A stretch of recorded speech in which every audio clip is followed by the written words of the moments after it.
tips-tips bagaimana nak nak melihat, mendidik anak-anak kita supaya dia jadi anak yang baik dan sebagainya. Tips-tips yang diberi oleh Nabi SAW. Dan yang sini dua ni tinggal satu. Saya tengok satu, tinggal satu lagi. Harga RM10. Dan buku yang menceritakan tentang golongan yang memiliki, yang memegang akidah yang keliru lagi mengelirukan. Siapakah mereka ini? Siapakah sebenarnya Wahabi? Harga RM20.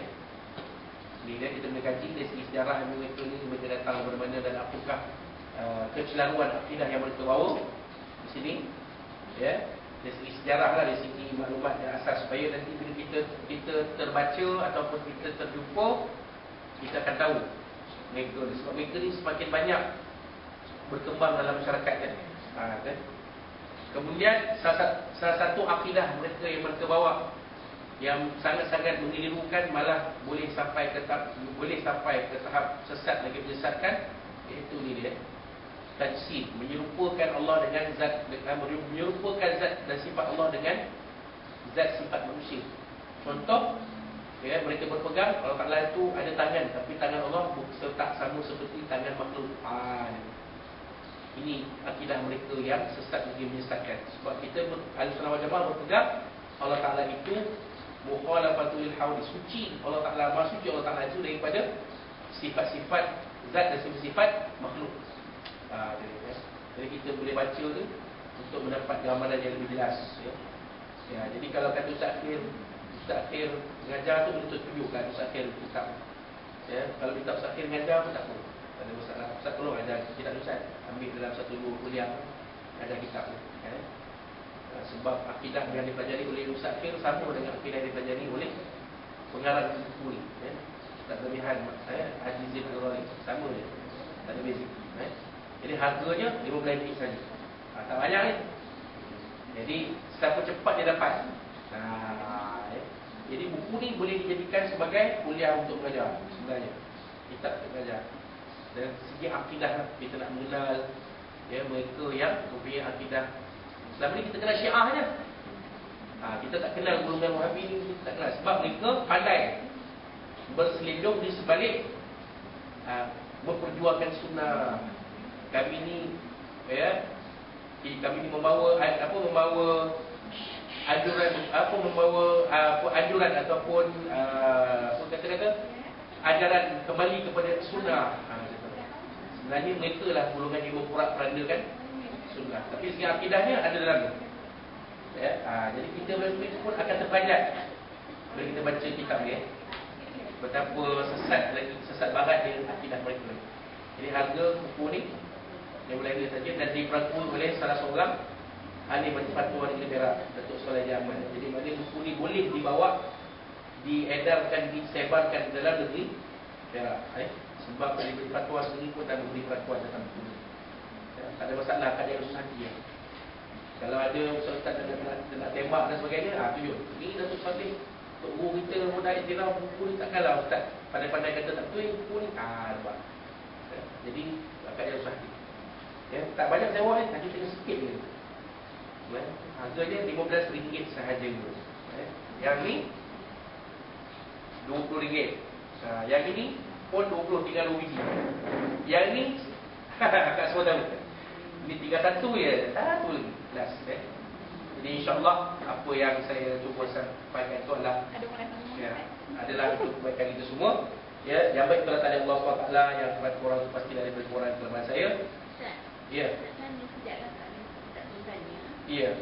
Saya ada menerima pension dari arwah suami saya. Okey. Adakah pension itu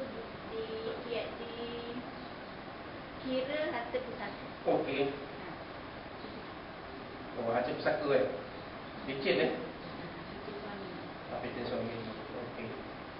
Kita faham bila sebut harta pusaka. Harta pusaka ni ialah harta peninggalan suami. Harta peninggalan suami iaitu harta tanah dia, wang, aset lah, aset rumah ke, kereta ke dan sebagainya. Okey, pencen tu pun kalau ikut termasuk dalam harta pusaka yang ditinggalkan oleh suami. Okay. Jadi sekarang ni kita lihat kepada condition orang yang bertanya. Contohnya tadilah yang bertanya tu, adakah dia memiliki tanggungan? Kalau dia memiliki tanggungan, maka tak perlulah kita usik pencen arwah suami dia tu sebagai satu harta pusaka yang mesti dibagikan untuk faraid. Sekali kalau bagi ke faraid, dia dapat berapa ringgit kan? Dia nak sara anak sampai 10 orang. Dengan pencen yang tak seberapa, orang tu dapatlah bantuan JKM pula 3 ringgit sebulan. Kalau kata dia ada suami dan dia meninggalkan harta yang banyak, maka kena campur sekali, kita bagi. Dan saya bercadangkan benda-benda macam ni diserahkan kepada amanah raya untuk diuruskan. Kerana amanah raya dia akan uruskan mengikut kaedah-kaedah yang ditetapkan oleh pihak fokus agama, Baitul Mal dan sebagainya. Dia akan uruskan tanah macam mana apa semua. Tapi maklumat kena lengkap lah. Maknanya bila si isteri ni, suami yang meninggal, si isteri ni mesti sertakan waris-waris suami yang ada. Kalau anak-anak lelaki dan perempuan, kalau ada anak lelaki, maka tak perlulah senaraikan yang lain, melainkan ibu ataupun ayah. Kata pak sedang pak nak kandung, tak masuk dah pasal anak lelaki, dia dah blok siap. Tapi kalau ada anak perempuan sahaja, anak lelaki tak ada, maka mau tak mau kena masukkanlah yang pak nakan semua ni yang berkenaan. Mana maklumat tu kena terus. Ustaz, Ya. kalau kita belanja kan berhan macam dia ada pensi, Okey. ya, lah macam ada tanah macam tu. Okey. Okey. Kita belanja dalam satu. Okey, dia kaedah dia macam ni. Kaedah dia, kalau pihak-pihak yang waris-waris si mati yang terlibat ini mempersetujui kaedah itu, maknanya okey, sekarang ni kita katalah si mati meninggalkan isteri seorang, ibu atau ayah seorang, anak ada 4 orang, lelaki seorang, perempuan 3. Contoh okey, duduk semua pihak-pihak yang berkenaan ni, duduk sekali, duduk semeja, kita bincang. Kalau semua pihak yang waris ini bersetuju harta itu dibahagikan sama rata, sama rasa, okey, tak ada masalah. Tapi kalau ada yang tak setuju, contohnya saya nak ikut faraid, saya tak nak bagi ni. Kita kan ada hukum faraid, kenapa kita nak bagi sama rata? Saya ikut faraid. Maka benda ini perlu dirujuk kepada pihak yang berkenaan untuk diuruskan secara faraid. Kena buatlah. Anak dapat 2, anak lelaki dapat 2, anak perempuan dapat 1, ibu dapat 1/8 misalnya. Mesti dapat berapa? Dia ada dia punya kira-kiraan tu. 1/berapa.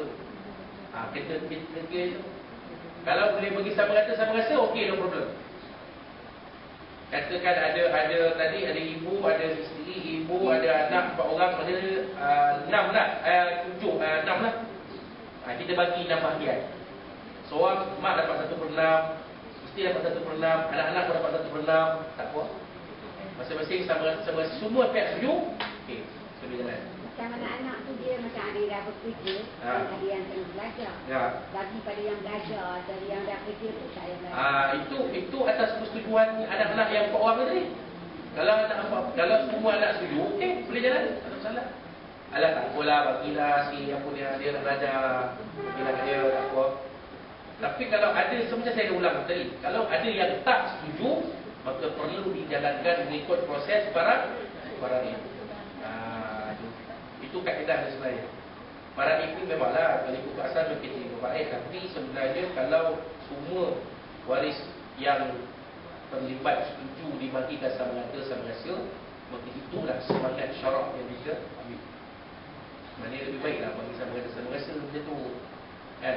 Sebab semua setuju kan, jadi tak ada masalah, tak berbangkitlah benda tu. Tapi kalau tak ada yang tak setuju, ada yang dia kata faraid kan bagus dia kata. Jadi apa kita nak bagi sama-sama rata, kita takut dan tengah ada yang macam cakap besok-besok kan, ada yang mungkin hati, jadi kita bagi ikut faraid. Bagi ikut faraid. Kita termasuk pencen tadi. Tapi kalau pencen itulah semata-mata dia tinggalkan oleh suami kepada isteri dia, dosa lah yang lain nak mencampur lah, si ibu nak juga bahagian dia. Berapa sen dapat berapa RM80? Ya Allah, zalim. Sedangkan kita tahu menantu kita ni anak 10 orang, cucu kita, semua tu 10 orang anak tu. Kan anak orang lain. Walaupun anak kita tinggal, yang tinggal hanya menantu dan anak-anak dia tu cucu kita. Jadi kenapa kita nak ambil juga bahagian faraid daripada pencen yang sikit ni? Zalim lah. Nampak? Dia kena ada semangat macam tu. Kan? Tapi kalau ada benda lain, ASP pun ada, tanah pun ada, macam-macam kata tadi, Pelda pun ada. Dia Pelda besok 8 pun ada, Pelda, kamu gajah pun ada. Memang kaya betul rupanya si mati ni. Kena bagilah. Tapi pembahagian tu saya dah terang tadi.